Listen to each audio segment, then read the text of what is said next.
Value अधिक होती है उसको बाद में रखते हैं, जिसकी कम होती है उसको पहले रखते हैं।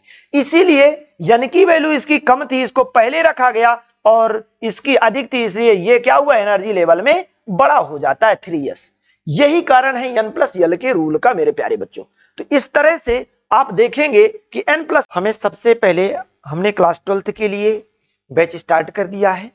तो इसमें सबसे पहले हम बेसिक क्लास को देखते हैं, और बेसिक में हम एक चीज पढ़ लेते हैं स्टडी। आज हम जो हमारी स्टार्टिंग क्लास रहेगी इसमें हम सबसे पहले पीरियाडिक टेबल के बारे में पढ़ते हैं। मेरे प्यारे बच्चों, हम पीरियाडिक टेबल के बारे में सबसे पहले स्टडी करते हैं। इसके बारे में, पीरियाडिक टेबल के बारे में दोस्तों स्टडी करते हैं। Very good evening. तो हम आज स्टार्ट करते हैं अपनी क्लास आज से।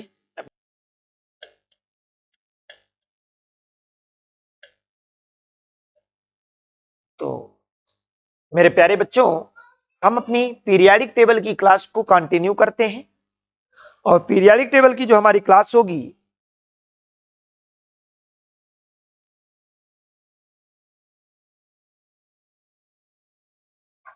तो पीरियाडिक टेबल की क्लास को हम कंटिन्यू करते हैं मेरे प्यारे बच्चों। तो इसी के साथ देखिए, सबसे पहला क्वेश्चन ये है हमारा कि हमें पीरियाडिक टेबल में क्या क्या स्टडी करना है, क्या क्या चीजें पढ़ना चाहिए, और हमें क्यों पीरियाडिक टेबल को पढ़ना है मेरे प्यारे बच्चों। तो हमें पीरियाडिक टेबल को पढ़ने के लिए क्या क्या समझना चाहिए, क्या क्या जानना चाहिए, हमें इस पीरियाडिक टेबल के एडवांटेज से क्या है ये हमें जानना है। सबसे पहले क्या जानना है, इस पीरियाडिक टेबल के एडवांटेज क्या क्या है, एडवांटेज। तो एडवांटेज के बारे में हम जानेंगे। एडवांटेज, लाभ क्या है पीरियाडिक टेबल के। तो मेरे प्यारे बच्चों, हम पीरियाडिक टेबल के लाभ के बारे में जानकारी करेंगे। तो देखिए, फर्स्ट हम देखेंगे क्या क्या हम इससे प्रॉफिट कर पाते हैं, क्या क्या चीजें इससे समझ पाते हैं। तो देखिए, फर्स्ट है आपका क्लासिफिकेशन ऑफ, फर्स्ट क्या करेंगे, क्लासिफिकेशन ऑफ एलिमेंट्स, यानी एलिमेंट्स का क्लासिफिकेशन करते हैं। क्लासिफिकेशन ऑफ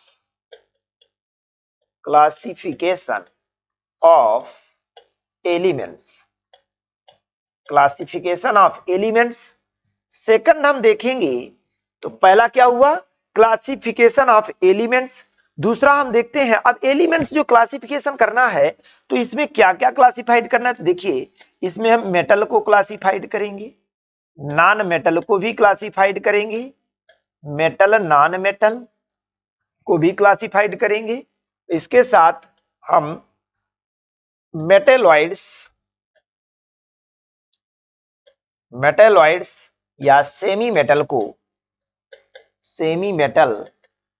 को क्लासिफाइड करते हैं मेरे प्यारे दोस्तों। तो इसी के साथ हम आगे बढ़ाते हैं। तो देखिए, दूसरा जो रहेगा हमारा एटॉमिक नंबर जानेंगे। पीरियाडिक टेबल से हम एटॉमिक नंबर को जानने का प्रयास करेंगे, एलिमेंट्स के एटॉमिक नंबर का जानने का प्रयास करेंगे।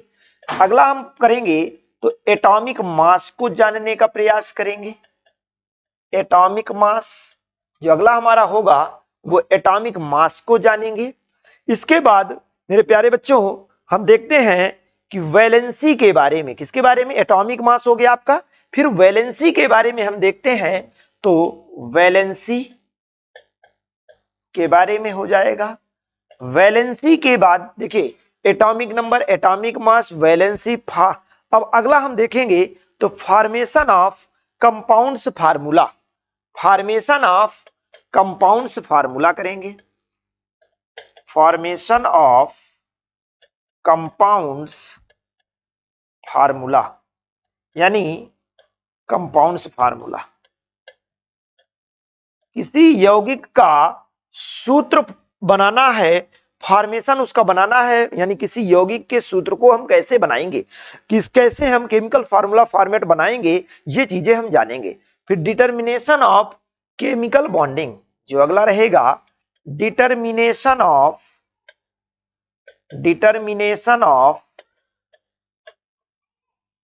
Chemical bonding, determination of chemical bonding, ये हो जाएगा अपना। फिर इसके बाद ये डिटर्मिनेशन ऑफ केमिकल बॉन्डिंग। फिर देखेंगे तो determination of similarity and determination of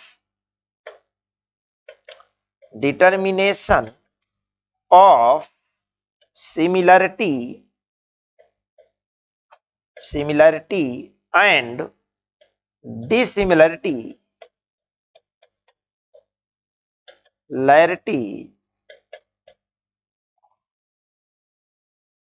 of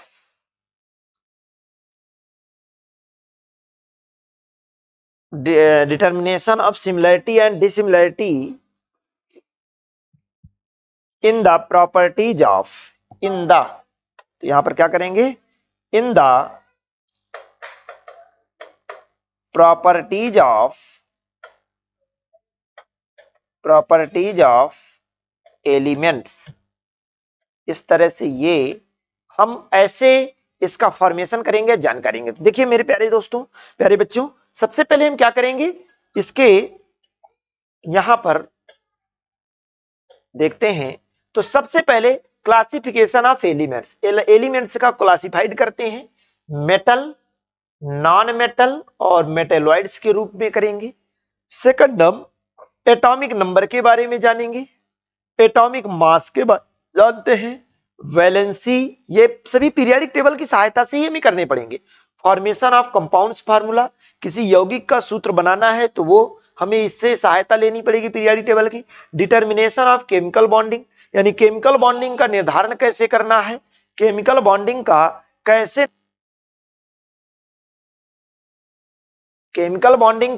निर्धारण करना है, केमिकल बॉन्डिंग यानी किसी रासायनिक बंध को का निर्धारण कैसे करना है, ये चीजें भी यहां से जानेंगे। Determination of similarity and dissimilarity in the properties of elements, यानी किसी एलिमेंट्स की प्रॉपर्टीज में सिमिलरिटी और डिसिमिलरिटी को का निर्धारण करना है, यानी समानता और असमानता के बारे में बताना है, तो वो भी हम पीरियोडिक टेबल की सहायता से ही बताएंगे मेरे प्यारे दोस्तों। तो इस तरह से ये आपका हो जाएगा पीरियोडिक टेबल का। चलिए अब हम नेक्स्ट करेंगे, देखेंगे इस पीरियोडिक टेबल में। तो देखिए हमें सबसे पहले ये देखते हैं डेवलपमेंट ऑफ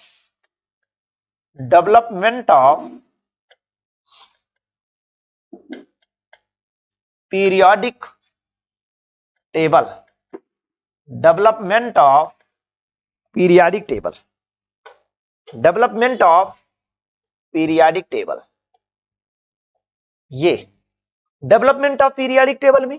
तो देखिए मेरे प्यारे बच्चों, सबसे पहले जो पीरियोडिक टेबल के बारे में जानकारी मिली हमें, तो डोबेराइनर्स ट्रायड की अकॉर्डिंग मिली।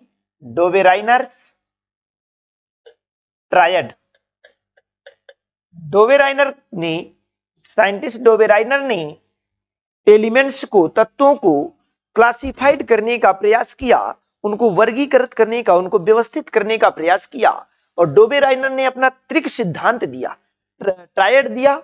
और उस ट्रायड में क्या था कि डोबेराइनर साहब ने 3-3 के समूह बनाए, 3 एलिमेंट्स के समूह बनाए, उनको समूहों पे रखा, ग्रुप्स बनाए, और 3 एलिमेंट्स के समूह बना करके उन्होंने अपनी जो थ्योरी दी, प्रिंसिपल दिया, उसमें कहा कि फर्स्ट और last element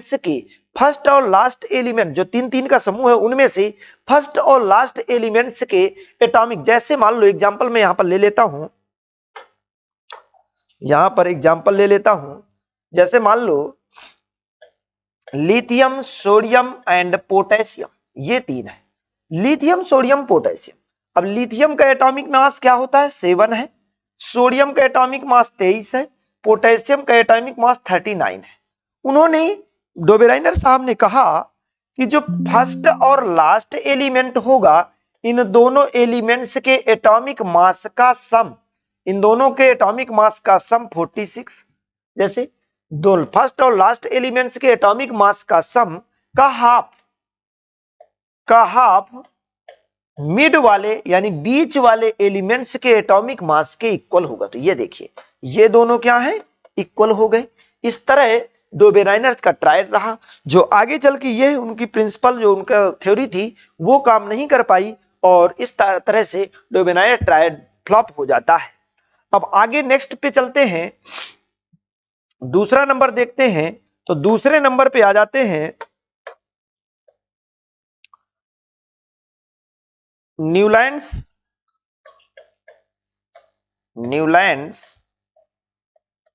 octaves law. Newlands octaves law. Newland साहब आ जाते हैं। न्यूलैंड साहब ने कहा 8 तत्वों के समूह बनाई और 8 ऐसे तत्वों के ऐसे एलिमेंट्स 8 एलिमेंट्स ऐसे बनाए, यानी 8 तत्वों का ऐसा समूह बनाया कि इन्होंने बताया कि जिस प्रकार जैसे हमारे संगीत के 7 स्वरों के बाद संगीत सा रे गा मा पा धा नी सा। तो देखिए संगीत के 7 स्वर कह रहा है, संगीत के 7 स्वरों के बाद पहला ये है, दूसरा स्वर, तीसरा, चौथा, पांचवा, छठवां, सातवां। कह रहा है संगीत के 7 स्वरों के बाद जो 8वां स्वर मिलता है, जो 8वां स्वर मिलता है वो पहले स्वर से सिमिलर होता है। जिस प्रकार कह रहा है, न्यूलैंड साहब ने कहा 8 तत्वों को ऐसे व्यवस्थित किया, उन्होंने बताया कि जिस प्रकार संगीत के 7 स्वरों के बाद 8वां स्वर पहले स्वर से मिलता जुलता है, उसी प्रकार हमारे 8 तत्वों का एलिमेंट्स ऐसे व्यवस्थित हम करेंगे कि पहले एलिमेंट्स की प्रॉपर्टीज अपने 8वें एलिमेंट से समान गुणों में बिल्कुल सिमिलर होंगी। ये व्यवस्था उन्होंने दी और ये भी आगे कुछ एलिमेंट्स को व्यवस्थित कर पाए, परंतु सभी एलिमेंट्स को व्यवस्थित नहीं करने के बाद ये भी फ्लॉप हो जाते हैं। इसके बाद नेक्स्ट में आते हैं, तो नेक्स्ट हमारे आ जाते हैं मेंडलीफ साहब। मेंडलीफ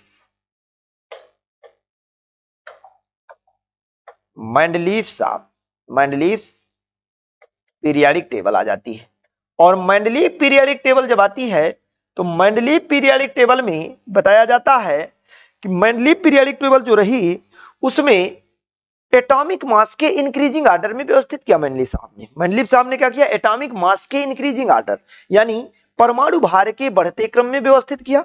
जब परमाणु भार के एटॉमिक मास के इंक्रीजिंग आर्डर में इन्होंने व्यवस्थित किया तो एलिमेंट्स को, तो रीजन ये आया कि जब हैवी एलिमेंट्स पर पहुंचे, कुछ भारी तत्वों पर पहुंचे, तो भारी तत्वों में देखा गया कि कुछ एलिमेंट्स ऐसे थे, इंक्रीजिंग आर्डर का मतलब पहले छोटा फिर बड़ा, परंतु कुछ ऐसे एलिमेंट्स मिले जिनके एटॉमिक मास को रखते समय पहले एलिमेंट्स का एटॉमिक मास अधिक था और बाद वाले का कम था, जिस कारण से उनकी यह थ्योरी काम नहीं कर पाई, असफल हो गई। इसी के साथ अब आगे जो लास्ट आते हैं अपने, तो मॉडर्न पीरियाडिक टेबल आ जाती है। मोजले पीरियाडिक टेबल भी इसको नाम देते हैं, मोजले साहब। तो देखिए मोजले पीरियाडिक टेबल, यहां से आपको अच्छे से ध्यान देना है मेरे प्यारे दोस्तों। तो देखिए मोजले पीरियाडिक टेबल क्या है आपकी, या मॉडर्न पीरियाडिक टेबल इसी को कहते हैं। 1913 या 1911 भी आपको मिलेगा। 1913 में मोजले साहब ने एटॉमिक नंबर के बारे में बताया। मोजले साहब ने बताया 1913 में मोजले साहब ने बताया कि किसी भी एटम के न्यूक्लियस में, किसी भी एटम के न्यूक्लियस में presence number of protons, presence number of protons और नंबर ऑफ प्रोटॉन्स और पॉजिटिव आयंस, किसी भी एटम के न्यूक्लियस में प्रेजेंस, किसी भी एटम के न्यूक्लियस में प्रेजेंस नंबर ऑफ प्रोटॉन्स और पॉजिटिव आयंस ही उस एटम का एटॉमिक नंबर होता है। यानी उन्होंने बताया किसी परमाणु के नाभिक में उपस्थित, किसी परमाणु के नाभिक में उपस्थित प्रोटॉनों की संख्या या धनायनों की संख्या ही उस परमाणु की परमाणु संख्या होती है। तो इस तरह से इन्होंने एटॉमिक नंबर के बारे में बताया। मोजले साहब ने एटॉमिक नंबर के बारे में बताया और इस तरह से एटम के पॉजिटिव आयन से हमें एटॉमिक नंबर की जानकारी हो गई। ये जब एटॉमिक नंबर की जानकारी हो गई तो अब आया कि मोजले साहब ने इनको आगे 2 पार्ट्स में डिवाइडेड किया, 2 ग्राफ में डिवाइडेड किया। 2 टाइप के ग्राफ बनाए। पहला ग्राफ क्या था, फर्स्ट ग्राफ था between frequency and atomic mass, atomic number कर दो।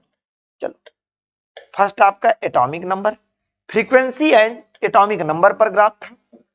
जब फ्रीक्वेंसी और एटॉमिक नंबर पर बना तो फर्स्ट ग्राफ तो वो ये था, ये यहां पर फ्रीक्वेंसी कर दें,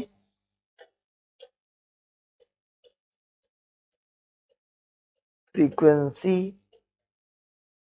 ये फ्रीक्वेंसी को शो किया और इस तरह ये यहां पर एटॉमिक नंबर को शो किया गया, एटॉमिक नंबर को शो किया गया, ये इस तरह। तो ये फ्रीक्वेंसी को शो किए, ये एटॉमिक नंबर को शो किए। अब इन्होंने देखा कि जब एटॉमिक नंबर को बढ़ाया गया तो फ्रीक्वेंसी, जिस प्रकार एटॉमिक नंबर को बढ़ाया जाता है उसी तरह फ्रीक्वेंसी बढ़ती है और ये एक स्ट्रेट लाइन मिल जाती है, एक यहां पर स्ट्रेट लाइन निकल के आती है। जो इनके फ्रीक्वेंसी और एटॉमिक नंबर के बीच का जो ग्राफ रहा वो एक स्ट्रेट लाइन रहा। इस तरह से इनको एक स्ट्रेट लाइन यहां पर इसका ग्राफ मिलता है, ये स्ट्रेट लाइन। तो इसका ग्राफ क्या मिल जाता है, एक स्ट्रेट लाइन प्राप्त हुआ। अब उन्होंने सेकंड ग्राफ बनाया, सेकंड ग्राफ जो था वो था फ्रीक्वेंसी एंड एटॉमिक मास के बीच, फ्रीक्वेंसी एंड एटॉमिक मास के बीच बनाया उन्होंने। फ्रीक्वेंसी और एटॉमिक मास का जो ग्राफ था ये निकल के आया और इसमें ऐसे ही शो किया गया, फ्रीक्वेंसी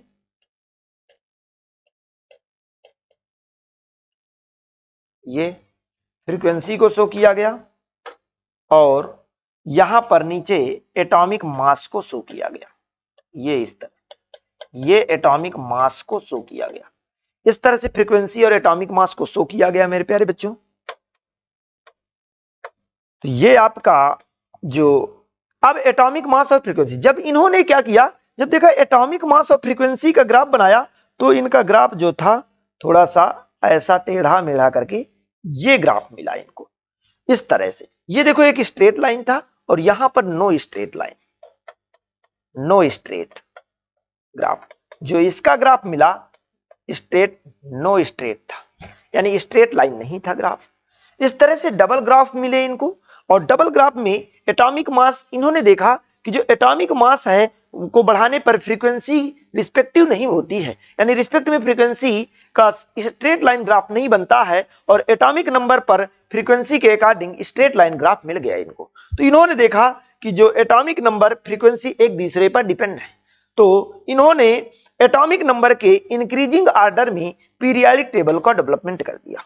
इन्होंने जो नेक्स्ट पीरियाडिक टेबल बनाई, इसे हमने मॉडर्न पीरियाडिक टेबल नाम दिया। तो इस मॉडर्न पीरियाडिक टेबल को इन्होंने, मॉडर्न पीरियाडिक टेबल को, जो मॉडर्न पीरियाडिक टेबल थी इसको एटॉमिक नंबर के इंक्रीजिंग ऑर्डर में व्यवस्थित किया और इसमें देखेंगे तो बोला गया then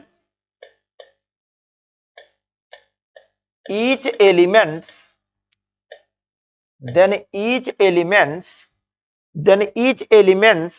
frequencies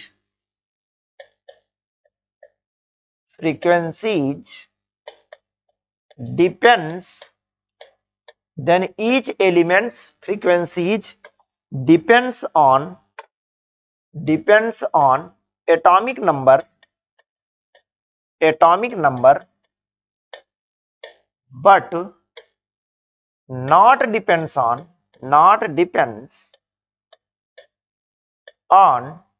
atomic mass।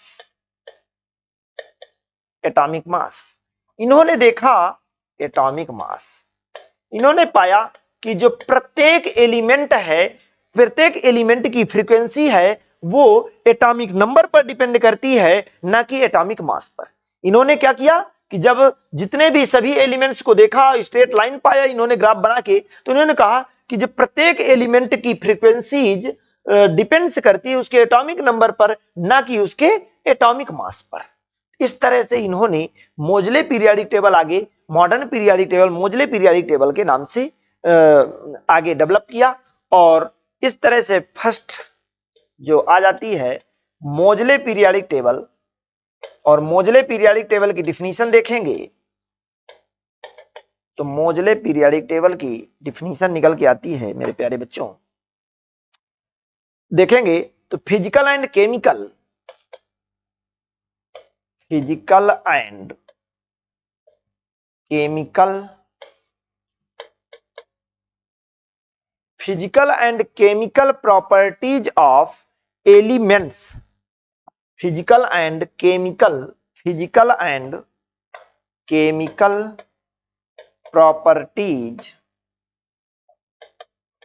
Of elements, physical and chemical properties of elements are periodic function of, are periodic function of, or periodic function of depends on atomic number, atomic number, ये हो गया डिपेंड्स ऑन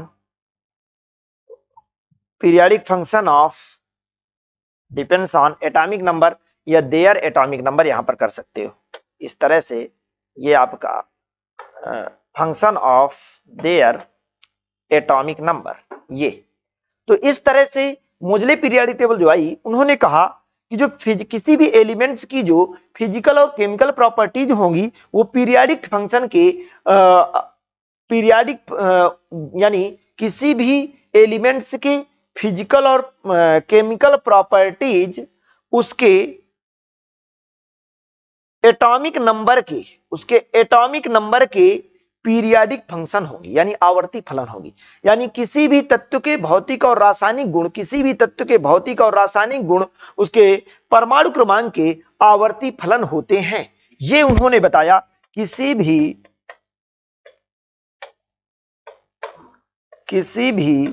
तत्व के भौतिक और रासायनिक गुण, किसी भी तत्व के भौतिक और रासायनिक गुण, किसी भी तत्व के भौतिक और रासायनिक गुण उनके परमाणु क्रमांक, उनके परमाणु क्रमांक के आवर्ती फलन होते हैं, परमाणु क्रमांक के आवर्ती फलन होते हैं, उनके परमाणु क्रमांक के आवर्ती फलन होते हैं। ये उन्होंने बताया किसी भी तत्व के भौतिक और रासायनिक गुण उनके परमाणु क्रमांक के आवर्ती फलन होते हैं, ये बताया गया। चलिए आगे अब बढ़ते हैं। तो अब इसमें इसी पीरियाडिक टेबल को इन्होंने जो नाम दिया तो long form of periodic table, long form of periodic table कहा, long form of periodic table, यानी मॉडर्न पीरियाडिक टेबल को long form of periodic table भी कहा जाता है। मॉडर्न पीरियाडिक टेबल को long form of periodic table भी कहा जाता है। मॉडर्न पीरियाडिक टेबल को, modern periodic table, modern periodic table को long form of periodic table भी कहा जाता है। इस तरह से ये अब आपको देखना होगा मेरे प्यारे दोस्तों। देखिए सिंपल सा आपको यहां पर बता दें, एक काम करते हैं, एक पीरियाडिक टेबल ले लें, मॉडर्न,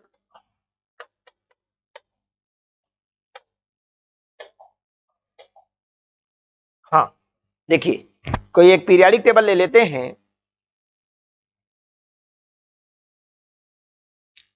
देखिए यहां पर आपके पास मान लीजिए ये आपकी पीरियाडिक टेबल है, ये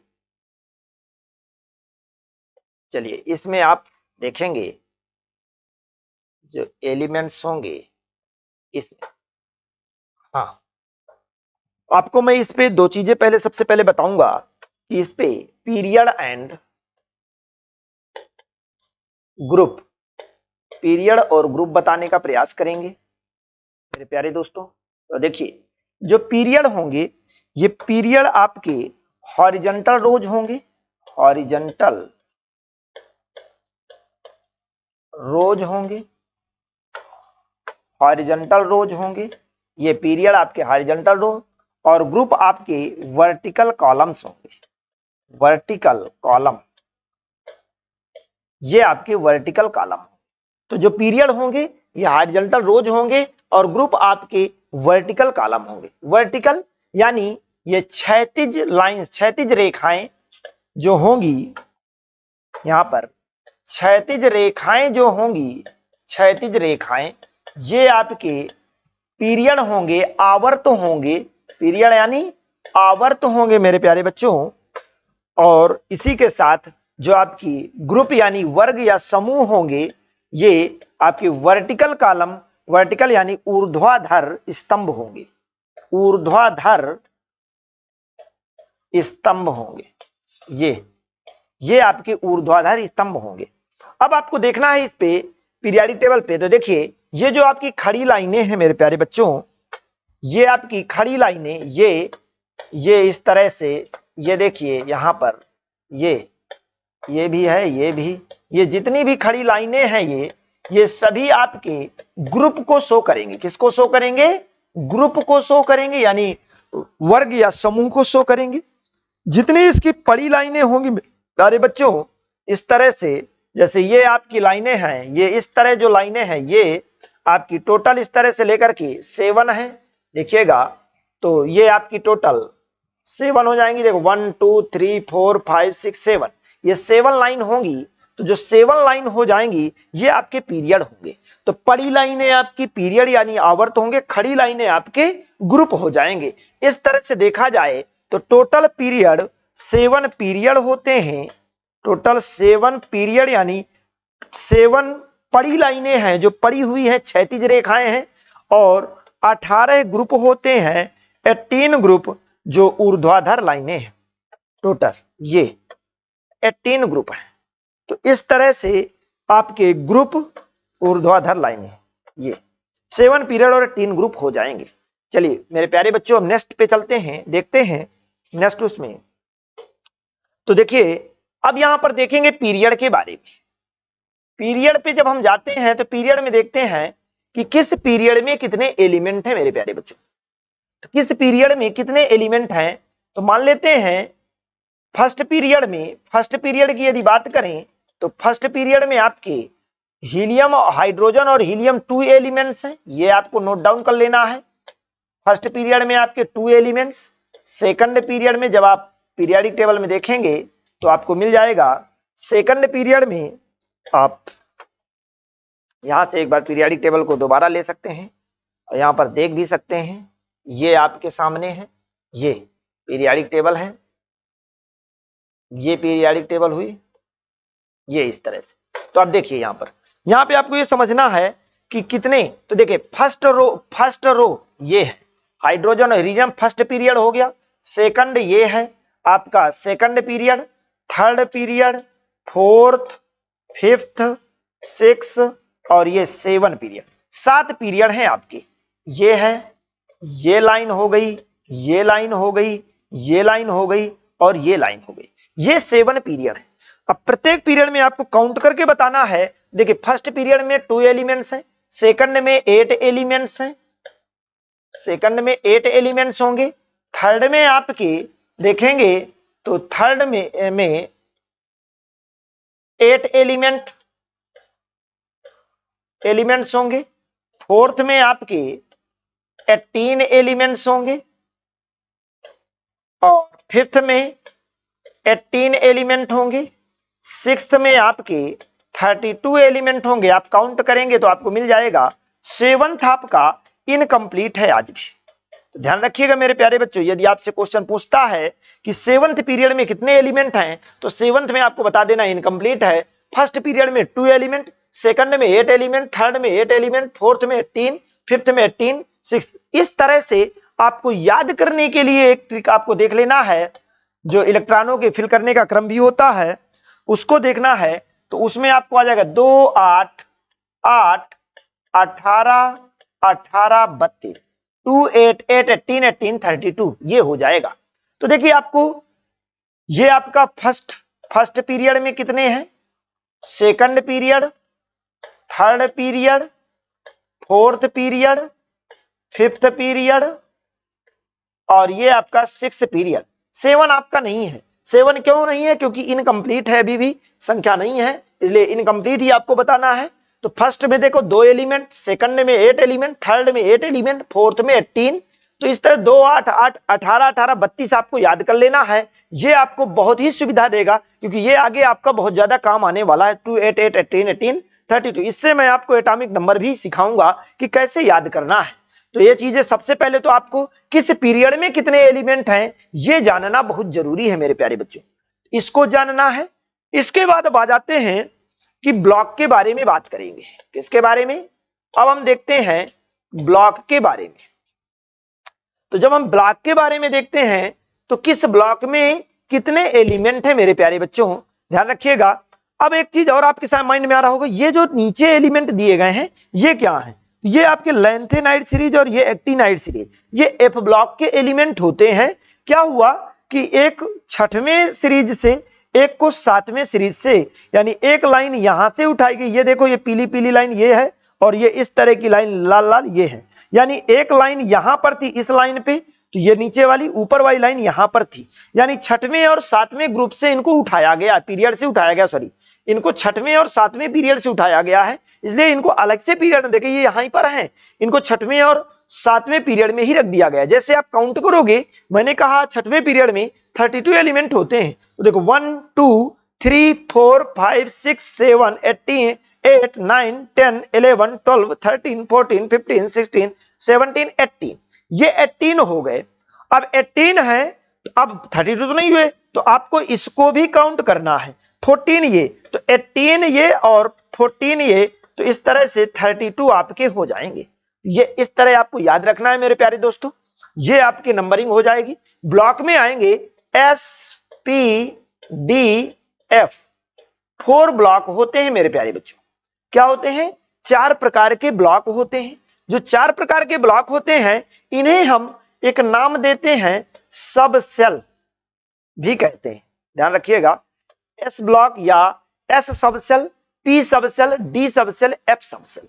अब आपको इसको आगे डिटेल में समझना है कि देखिए मैं आपको एग्जांपल के थ्रू समझाता हूं कि एस सब सेल में या एस ब्लॉक में कौन से एलिमेंट आएंगे, पी ब्लॉक में कौन से एलिमेंट आएंगे, डी ब्लॉक में कौन से और एफ ब्लॉक में कौन से एलिमेंट आएंगे। तो देखिए S block elements, S block elements को यदि समझें मेरे प्यारे बच्चों, एस ब्लॉक एलिमेंट्स, यहां से आपको कई सारी चीजें आपको सिखाऊंगा आज, ये आप बहुत सारी चीजें सीखेंगे इस वीडियो से, इस क्लास से। तो देखिए आपको सबसे पहले एस ब्लॉक एलिमेंट मान लेते हैं, एक हमने एग्जांपल ले लिया सोडियम। सोडियम आपका जिसका एटॉमिक नंबर 11 है, क्या है, सोडियम का एटॉमिक नंबर 11 है। यदि इसके इलेक्ट्रॉनिक कॉन्फ़िगरेशन को देखा जाए तो 1s2 2s2 2p 6 3s1, ये इसका एटॉमिक कॉन्फ़िगरेशन ये निकल के आता है। चलिए तो यहां पर आपने देखा, और इसको यदि ऐसे देखें हम 281, ये बोरबरी संरचना के अकॉर्डिंग, बोरबरी ने ऐसे इलेक्ट्रॉनों को फिल करने का बताया था, तो इसके अकॉर्डिंग देखा जाए तो ये लास्ट सेल में एक इलेक्ट्रॉन है। यदि इसको हम इसका सेल स्ट्रक्चर बना लें तो देखिए मेरे प्यारे बच्चों, यहां पर ये पॉजिटिव न्यूक्लियस होता है, पॉजिटिव चार्ज होता है, फर्स्ट सेल, सेकंड सेल और इस तरह से थर्ड सेल देख लेते हैं। देखते हैं कितने सेलों में कितने सेल। तो देखिए पहली सेल में आपको 2 इलेक्ट्रॉन फिल करना है, देखिए ऐसे 2 8 8 18 18 32 ऐसे इलेक्ट्रॉनों को फिल करना है। यानी या तो ऐसे कर सकते हैं 2 8 18 ऐसे होता है, 2 8 18 होता है, पर 2 8 8 करके हम उसको फिर तोड़ते हैं तो 2 8 18 करके करेंगे। तो फर्स्ट सेल में कितने इलेक्ट्रॉन होंगे, तो फर्स्ट सेल में आपके मैक्सिमम 2 इलेक्ट्रॉन होंगे। ये देखिए फर्स्ट सेल में 2 इलेक्ट्रॉन, सेकंड सेल में मैक्सिमम 8 इलेक्ट्रॉन हो सकते हैं, 1 2 3 4 5 6 7 8। सेकंड सेल में मैक्सिमम 8 इलेक्ट्रॉन हो गए। अब देखिए इसके बाद टोटल 11 इलेक्ट्रॉन थे, 8 2 10, लास्ट सेल में कितने बचे? 1 इलेक्ट्रॉन बचता है। तो ये लास्ट सेल में आपका 1 इलेक्ट्रॉन हो जाएगा। ये जो 1 इलेक्ट्रॉन है ये लास्ट सेल है, इसे हम लास्ट सेल या इसी को वैलेंस सेल भी नाम देते हैं। लास्ट सेल या इसे वैलेंस सेल कहते हैं। जो वैलेंस सेल में जो इलेक्ट्रॉन होते हैं, इसमें जो प्रेजेंस ऑफ इलेक्ट्रॉन होते हैं, प्रेजेंस ऑफ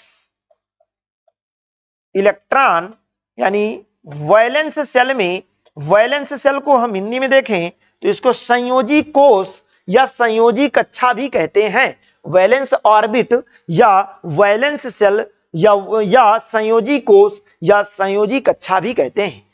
संयोजी कक्षा या वैलेंस सेल या लास्ट सेल में जो इलेक्ट्रॉन प्रेजेंस होते हैं, तो देखिए वैलेंस सेल में कितने इलेक्ट्रॉन प्रेजेंस है? तो 1 इलेक्ट्रॉन प्रेजेंस है, यानी वैलेंस सेल में जो इलेक्ट्रॉन प्रेजेंस होते हैं उनको हम वैलेंस इलेक्ट्रॉन कहते हैं। उनको हम क्या कहते हैं? वैलेंस इलेक्ट्रॉन कहते हैं मेरे प्यारे बच्चों।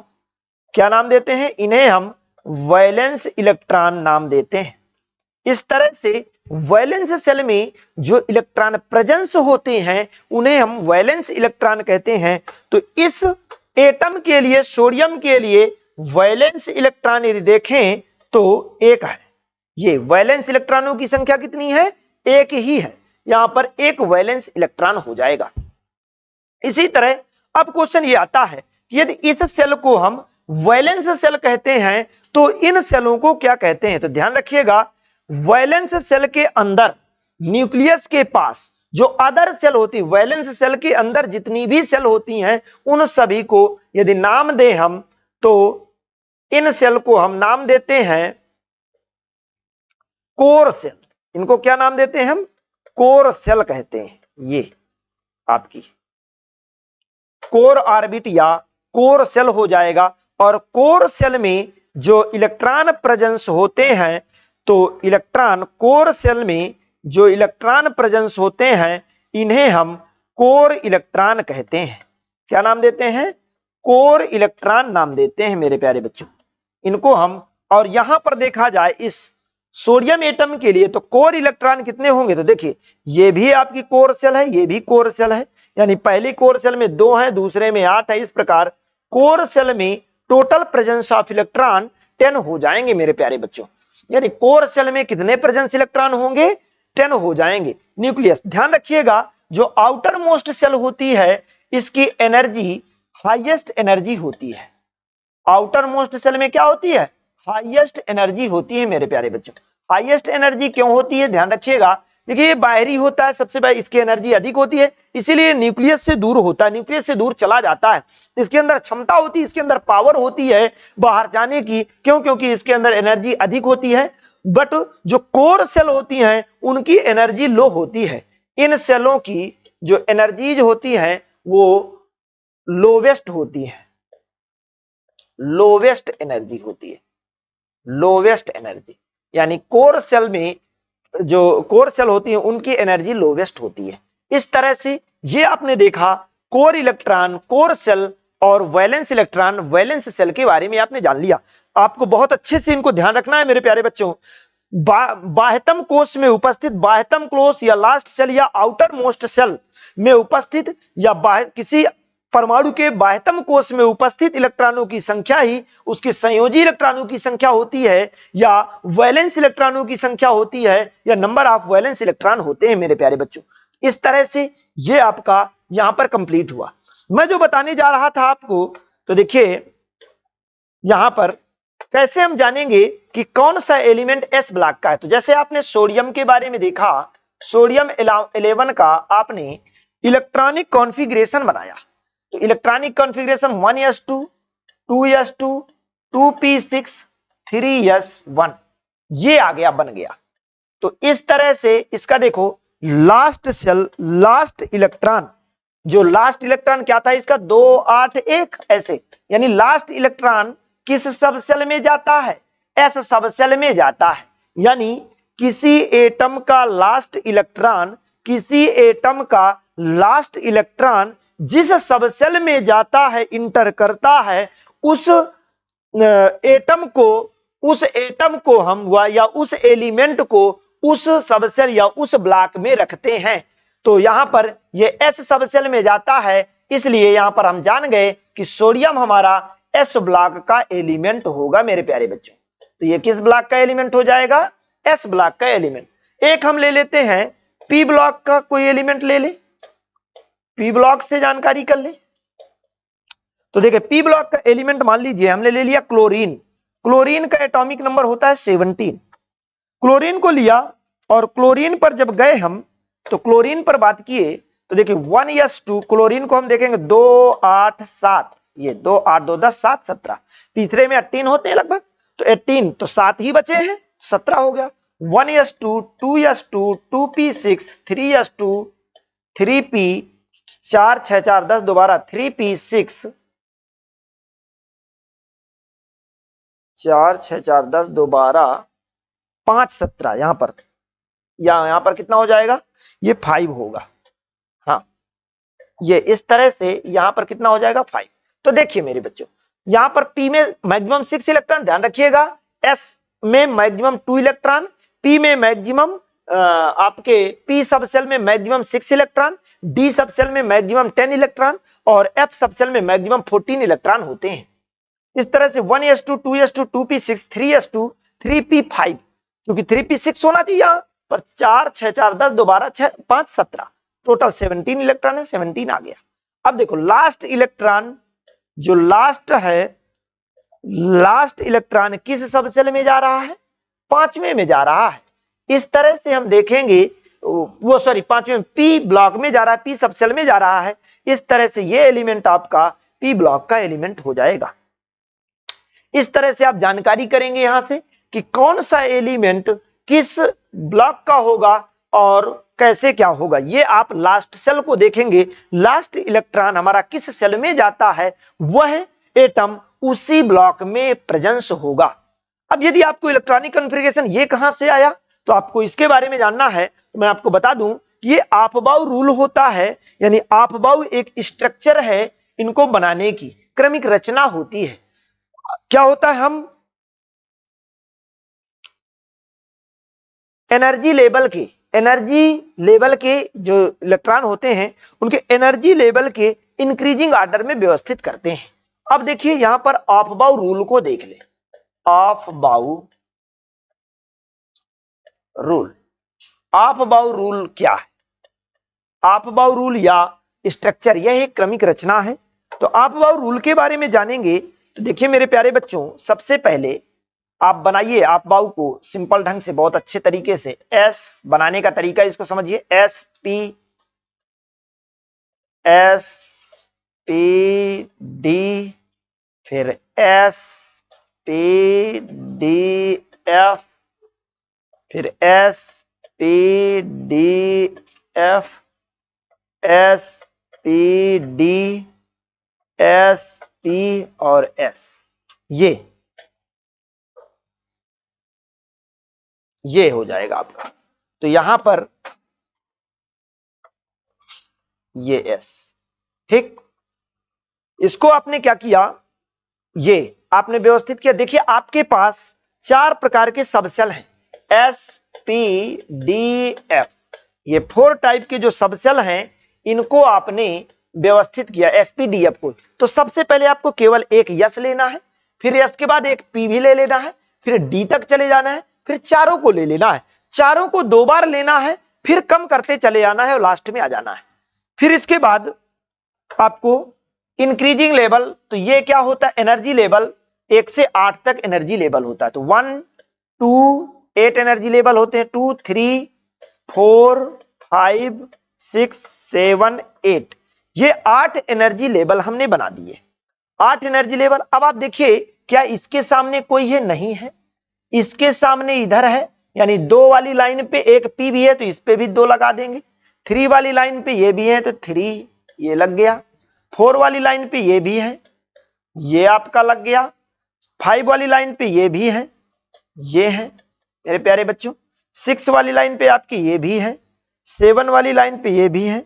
इस तरह से ये आपके एनर्जी लेवल हमने क्रिएट किए। अब आपको देखना है कि यहां पर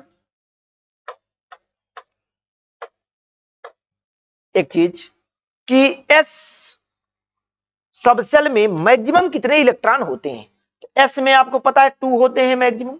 ये एस को हमने कर दिया 2, एस में मैक्सिमम 2 इलेक्ट्रॉन हमने फिल कर दिए। इसके बाद पी में मैक्सिमम हम 6 इलेक्ट्रॉन फिल करेंगे। पी सबसेल में 6 इलेक्ट्रॉन मैक्सिमम होते हैं।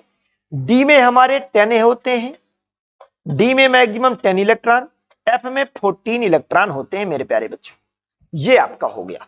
अब इसको हम क्या करेंगे, देखेंगे एनर्जी लेवल के इंक्रीजिंग ऑर्डर में कैसे इसको व्यवस्थित करते हैं। तो सबसे पहले इलेक्ट्रॉन जब प्रवेश करता है, इंटर करता है, तो 1s सबसेल में जाता है। 1s के बाद ये आपका 2s में जाता है, 2s के बाद ये आपका 2p में जाता है, फिर 3s में, 3p के बाद आपका 3p 4s में जाता है, फिर इसके बाद 3d 4p 5s में जाता है, फिर इसके बाद 4d 5p 6s में जाता है, और ये 4f 5d 6p 7s में जाता है। इस तरह से ये लास्ट में ये आपका ये इस तरह जाता है मेरे प्यारे बच्चों। ये स्टार्टिंग से लेकर लास्ट तक आपको हमने क्रमिक रचना बता दिया कि ये किस प्रकार जाता है आगे। चलिए इसको अब देखते हैं मेरे प्यारे बच्चों। आप रूल को ही यहां पर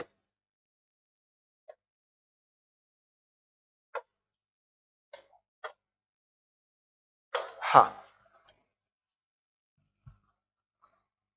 चलिए इसको थोड़ा सा हम इधर खिसका लें, या तो इधर कर देते किनारे पे। ये किनारे पर हमने कर दिया, ये हमने इसको किनारे पर व्यवस्थित कर दिया।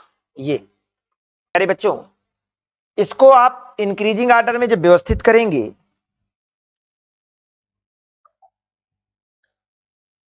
इसको जब हम इंक्रीजिंग ऑर्डर में व्यवस्थित करते हैं तो देखिए ये बनेगा आपका।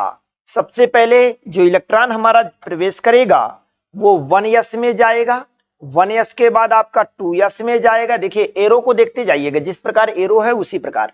फिर आपका 3s में हाँ 2s के बाद 2s के बाद ये अपना 2p में जाएगा। 2s के बाद काहे में जाएगा, 2p में।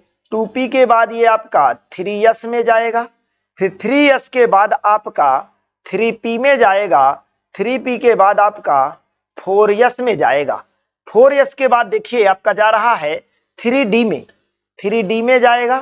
3d के बाद आपका 4p में जा रहा है, 4p के बाद आपका ये 5s में जाएगा, 5s के बाद ये डायरेक्ट जा रहा है 4d में। देखिए 4d में जाएगा, फिर 4d के बाद आपका 5p में जा रहा है, 5p के बाद आपका 6s में जा रहा है, 6s के बाद आपका ये 4f में जा रहा है। देखिए 4f के बाद ये आया आपका 5d में, 5d के बाद आपका जाता है 6p में, 6p के बाद आपका 7s में जाएगा, फिर 7s 6p 7s के बाद आपका जाता है 5f में, 5f के बाद आपका ये 5f के बाद जाएगा आपका 6d में, 6d के बाद आपका जाता है 7p में, और 7p के बाद आपका 8s। ये इस तरह से इसकी जो संरचना होगी ये व्यवस्थित तरीके से आपका इस तरह से ये क्रमिक रूप से इंक्रीजिंग ऑर्डर में व्यवस्थित होगा। इसका मतलब है देखो 1s की जो एनर्जी होगी, एनर्जी लेवल हो 2s से छोटी कम होगी, यानी एनर्जी लेवल के इंक्रीजिंग ऑर्डर में, एनर्जी के इंक्रीजिंग ऑर्डर में, यानी इनका जिसका एनर्जी लेवल अधिक होगा उसको बाद में रखा जाएगा, जिसका कम होगा उसको पहले रखा जाएगा। तो एनर्जी लेवल के इंक्रीजिंग ऑर्डर में इसको व्यवस्थित करने का प्रयास किया है ये आपका। तो ध्यान रखिएगा मेरे प्यारे बच्चों, इसको अच्छे ढंग से करने का प्रयास करिएगा।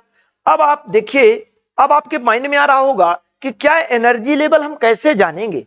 तो आपने पढ़ा होगा, एक रूल आपने पढ़ा होगा पीछे, n plus L rule, n plus L rule. मेरे प्यारे बच्चों ध्यान रखिएगा, यहां पर n प्लस एल रूल जो होगा बहुत ही सिंपल रूल है। ये यहां पर देखिए n प्लस एल रूल क्या होता है। तो n प्लस एल रूल को जानेंगे तो n जो है आपका स्मॉल n यहां पर प्रिंसिपल क्वांटम नंबर को शो करेगी। किसको? प्रिंसिपल क्वांटम नंबर को शो करेगी। प्रिंसिपल क्वांटम नंबर को शो करती है, क्वांटम नंबर ये, और एनर्जी लेवल को भी शो करती है। इसके बाद यल जो है वो principal quantum number energy level के बारे में बताती है, इसलिए ये n principal quantum number, l जो है एजीम्यूथल क्वांटम नंबर को शो करेगी। एजीम्यूथल क्वांटम नंबर को शो करती है ये आपका। इस तरह से देखा जाए यहां पर जो एन होता है मेरे प्यारे बच्चों, तो याद रखिएगा एन आपका जो होगा वो किसी भी सबसेल के लिए 1 2 3 4 5 ये डॉट डॉट डॉट हो सकता है। और आपका जो यल होगा तो यल आपका अलग अलग सबसेल के लिए अलग अलग होता है मेरे प्यारे बच्चों। तो इसको देख लीजिए, यल की वैल्यू जो यस सबसेल देखिए, yes P D and F 4 subshell हैं। एस सबसेल के लिए जो यल की वैल्यू होगी तो एस सबसेल के लिए यल की वैल्यू 1 होती है, वो सॉरी एस सबसेल के लिए यल की वैल्यू जो होती है वो 0 होती है, पी के लिए 1 होती है, डी के लिए 2 होती है और एफ के लिए 3 होती है।